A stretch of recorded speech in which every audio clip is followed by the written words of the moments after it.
About 2.5 years ago, I did the rare lens review on the channel for this guy right here. It's the Tamron 50-400, and I said in my review that I thought it was quite a bargain to get 400 millimeters of reach, all for about $1,200. And I also mentioned that I thought it could be the perfect lens for somebody who wants to do wildlife on a budget, or maybe somebody who didn't want to haul around such a gigantic telephoto when they travel. So does this lens still have what it takes in 2025? I'm taking it out in this video, we're gonna re-review it, and I'll show you that it can still make some pretty good stuff.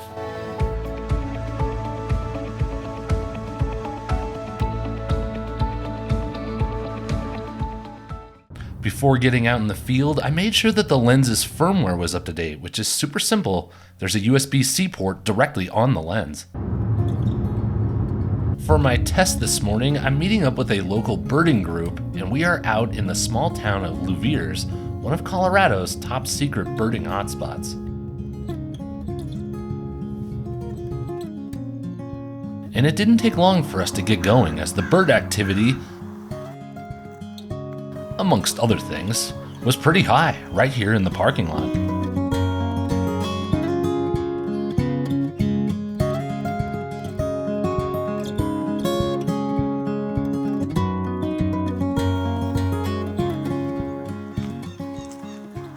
Shooting birds on top of phone poles and power lines is pretty easy. The first challenging situation for the lens came trying to get these gray catbirds amongst this chokecherry tree. In that split second where the bird emerges between branches, we need not only the camera to be able to lock onto that eye, but we need a lens that can focus fast. When the catbirds did finally emerge in between branches, the lens did well, locked on and got these photos, and this is the kind of scenario that bird photographers deal with on every outing. The next scene we came up on would also give this lens another unique test. Hummingbird photography, which requires fast shutter speeds, can really push a lens to its limits. I snapped these dueling Rufus hummingbirds with the lens pretty much out at its max. We were at the full 400 millimeters and the f-stop of 6.3, which is as good as it can do at that distance. And the images, I think, are pretty impressive. One thing I look for, especially when I'm shooting at a high shutter speed, is did it really freeze that wing action? And you can see here, it looks pretty good. And another thing that I think people would worry about with a 6.3 f-stop is that background, that bokeh. Is it really getting blurred out, and are we getting that subject really in focus and separated from the background? And you can see here, it's pretty good. As we continued our walk through town, the birdtivity remained high, and we came across a new scene where I was able to test this lens out without having to push it to its max. We found this tree full of different birds, and that allowed me to finally back off the 400 millimeter distance and get a little bit wider shot. Well, as much as 200 millimeters could be considered wide. And here is an uncropped still at 200 millimeters. I had set the focus point to be the tree with all the birds in it, so it did a good job there, and the tree behind it is a little bit out of focus, which is exactly what I would want. And here is the cropped in version of that photo, and look at the details in the birds. They all look pretty sharp, and the details on the branches of the tree all look in focus and sharp. This is exactly the kind of photo I would expect to get from 200 millimeters at the distance I was away. It looks pretty good.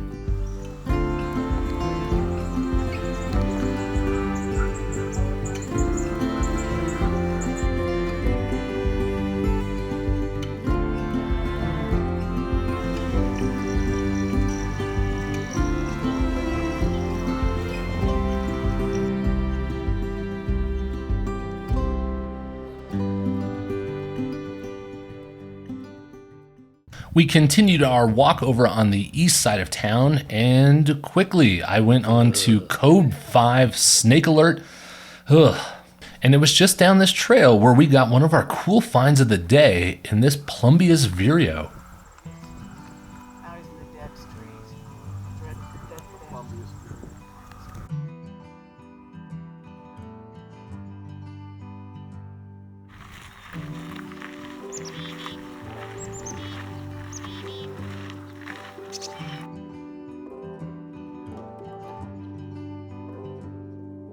To wrap up the trip, we then walked out into the DuPont open space, and it turns out our Vireo surprises weren't over for the morning.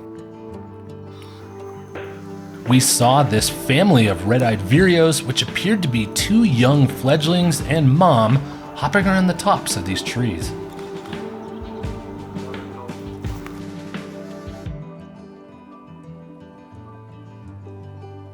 Overall, it was a great outing with lots of birds, and I felt like I was able to put the lens through some pretty good tests.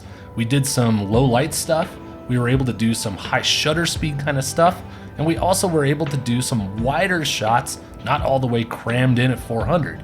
But our outing with this lens for the week isn't done quite yet. About a week later, I was back out on the road with the lens, and I was out in search of a rare bird that hadn't been seen in Colorado since 1934. I got to the small neighborhood pond in Broomfield, found a good place to set up, and then got to work photographing our rare visitor, the wood stork. The wood stork is typically found down on the Gulf Coast and in the state of Florida. This is only the 3rd ever record of it being in Colorado.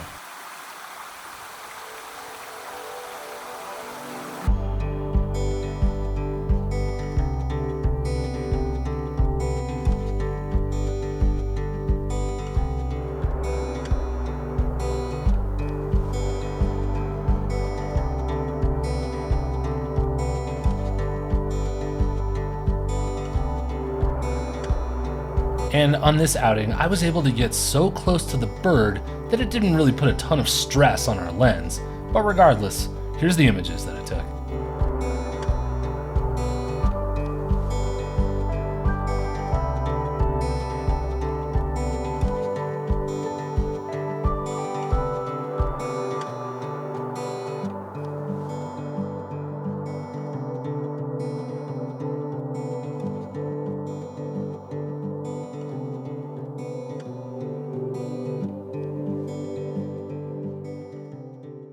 All right, well, those wood storks, and it's just a joke shirt. It's just a joke. Don't actually commit any tax fraud. Someone in the comments is going to be like, "That's actually a pretty serious offense." And I was like, "I know. That's why it's just a joke. It's a joke shirt." So, how have you guys been? So yeah, I hope you enjoyed the video where I took this guy back out for a, I guess, re-review. I had reviewed that lens when I first got it all the way back at the very beginning of 2023. And yeah, I just saw it sitting there and I hadn't used it in a while. And I was like, maybe it might be a good idea to go back out with this lens. And I was just going to take it on the one outing, the DFO trip there to Louviers, which if you are a fan of the channel, you know is a hot spot for us that we like to go to. And man, it was really good that day. Lots of birds that morning when we were there. And I felt like it was also a good scenarios to put the lens through. Like I mentioned in the video, photographing those hummingbirds, I like to do those at really high shutter speed. I'm usually at 1/3200th on the frame or on the shutter speed, and thought it did pretty good. And some of the images from there to me were the most impressive because I was pretty far back, so full in at 400 on this lens, and then being able to make those captures. I thought was pretty good. So I did just want to go over a few other things about this lens here at the end, because in the video I didn't really go over some of the negatives, and there definitely are some negatives that I would like to go over. But I think first of all, so Scott, this lens takes good images, and it's, you know, like a pretty cheap lens, and so who is this for? Could I main this lens? Could this be like my primary lens? And I guess my answer to that question is maybe, probably not. I mean, I guess it all depends on like what you're after. Like if you're after those real tight portrait kind of like wildlife shots, then this isn't going to be the lens for you. You're going to have to go up in price to one of those more expensive telephotos if that's what you're after. I still think this lens is perfect for somebody who doesn't want to dump a ton of money into a wildlife setup and maybe isn't out doing photos 3 to 4 days a week like we all are, but someone who just wants like a good lens they can take with them on vacation. Like, hey, I want to go to Rocky Mountain National Park for a weekend and take some decent photos of the elk and moose that I see. But I'm not like a hardcore wildlife photographer. Then yeah, this thing would be great, and it's so portable and easy to travel with. I think that's the user, or somebody who's like, hey, I go out a couple times a month with my local bird group, and I wish I could really take some awesome bird photos, but I don't want to spend $8,000 on a camera and a lens. Well, there you go. This again, I'm not going to say that this is cheap, because it's $1,200 new, and that price has not gone down over the 2 years. But I think if you played your cards right, you could probably find this lens used, I'm guessing, for under $1,000. And then if you throw it on like a Sony like A7C, which is like the camera that I use as a backup, you could probably find one of those used for about $1,000. I mean, you could have a full frame 400mm reach wildlife setup for $2,000. And that, again, I'm not trying to say that that's cheap either. I mean, it's $2,000. But the alternatives are much more expensive. And again, did just want to do a size comparison. Ugh. So this is my big 200 to 600, and then here's the Tamron. So I had mentioned in my thumbnails, this is sort of like an undercover lens, right? If I showed up with all my other bird photographer friends or wildlife photographer friends, and I had just this lens on my camera, they would be like, what are you shooting landscapes today? But then you say, well, I go out to 400 with this. They would be like, that goes to 400? I'd be like, yeah. So they wouldn't even realize the power that you possess. It's kind of an undercover wildlife birder lens that, again, I hardly see anyone ever use it. And I don't really see a ton of reviews about it online or people raving about it. So, yeah, I guess I'll do that because I think it's a fantastic lens. That day that I was out with the DFO group, there was not one moment where I was like, oh, crap, I wish I had my 500 or I wish I had my Sony 200 to 600. I need that extra reach. Like, I felt 100% perfect with this the whole time. So again, I really like that lens, but are there some downsides? Of course there is. First off, I'm going to say that the build of this lens, I mean, this is a heavy lens. Like it's well built, but it's plastic. And like the focus rings are not like as tight as I would want. And one of the things that always happens is there is a locking mechanism here. When it's locked, you can't undo the lens, but when you unlock it, that's how you can, go out to the full 400. When I fold it back up and then I put my camera, over my neck and I'm walking, if I don't lock it, this thing will unfold as I'm walking. So just the ring here that brings it up and down isn't very tight. So you always have to make sure that you lock it or else it'll unfold. And then when you go to take a shot, you always have to remember to unlock it again so that you can go out to 400. So that'd be one thing that is kind of annoying, but again, it's pretty minor. I would also say the build, even though it's a weighty lens, like it feels good. And I definitely don't feel like this feels like cheap plastic. But I can also tell you that I would not feel great with this lens like out in the rain or in the snow. So if you are really going to be out in the elements, you would need some sort of cover. I don't think this is weatherproofed really at all like those big telephoto lenses are. Those things are built for that kind of environment. So I would be careful with this guy in the elements. Another downside is that this is a third-party lens. It's a Tamron lens. So Sony sort of nerfs some of its capability. So again, that's not a ding on the lens, that's a ding on Sony. When you attach like a Tamron lens or a Sigma lens or a non-Sony lens, they nerf a few things. So my A1 with a Sony lens can shoot 30 frames per second. So I hold down the button, it's going to take 30 stills in 1 second. This lens is fully capable of handling that kind of workload too. But Sony, in their software, only allows third-party lenses to take up to 15 frames per second. So if you're a wildlife photographer, particularly with birds, where you're just holding down and just spraying and praying, just know that you're going to get about half the shots than with a native Sony lens. That is not the only thing that Sony nerfs. And again, this is not a hit on the lens. This is a hit on Sony. You also cannot put a teleconverter on a third-party lens. So if you were thinking, hey, it already gets 400, I could throw a 2x teleconverter on there and get this thing could go out to 800 millimeters. No, you can't. No teleconverters with third-party lenses. So that is also a downside. And again, not the lens's fault. But one thing I will say that also came up to my mind as I was out there shooting with this, even though I made great images and I'm pleased with them, this lens does also kind of have that, you know the saying, jack of all trades, expert at none.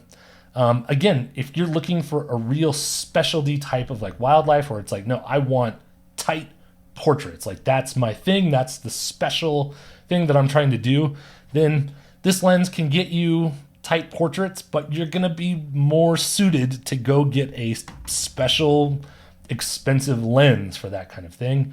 Well, I want this to be back out at 50 and shoot incredible landscapes. Again, that's not really what this lens is for, because at 50, you're still only at 5.6. If you need those quick, shutter speeds or those quick lens, like the 2.8 lenses and lower, then you're not going to get that out of this. You then would be better off, again, going to one of those lenses that specialize in being like a really fast wide angle landscape lens. But for someone who's just looking to kind of do wildlife and not be overwhelmed with price and to have these crazy bazooka lenses that you see people carrying around and still want to go out there and get some good shots, this is a lens to consider. So anyways, that is my re-review.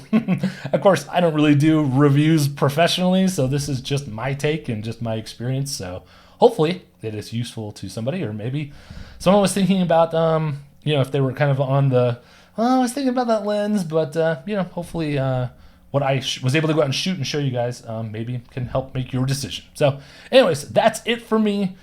Just wanted to jump in here at the end and say hello to everyone. It's been a weird summer. Get rare birds, that wood stork. was so awesome. Man, I think that wood stork has been reported almost 500 times on eBird over the past 3 days. Definitely has become a celebrity around town. So anyways, I've got fall migration stuff coming up. I'm going out for a big outing this weekend, so look for that. We've got San Diego a couple of weeks after that. And then I've got my bird banding video that I'm still working on getting out there to do. So lots of really good stuff coming up, and possibly a big announcement coming up on a huge trip for next year, but it's not done deal yet, so stay tuned. But yeah, it would be awesome. So anyways, I will see you guys in the next video. Thanks for watching and hanging out. See you later. Bye-bye.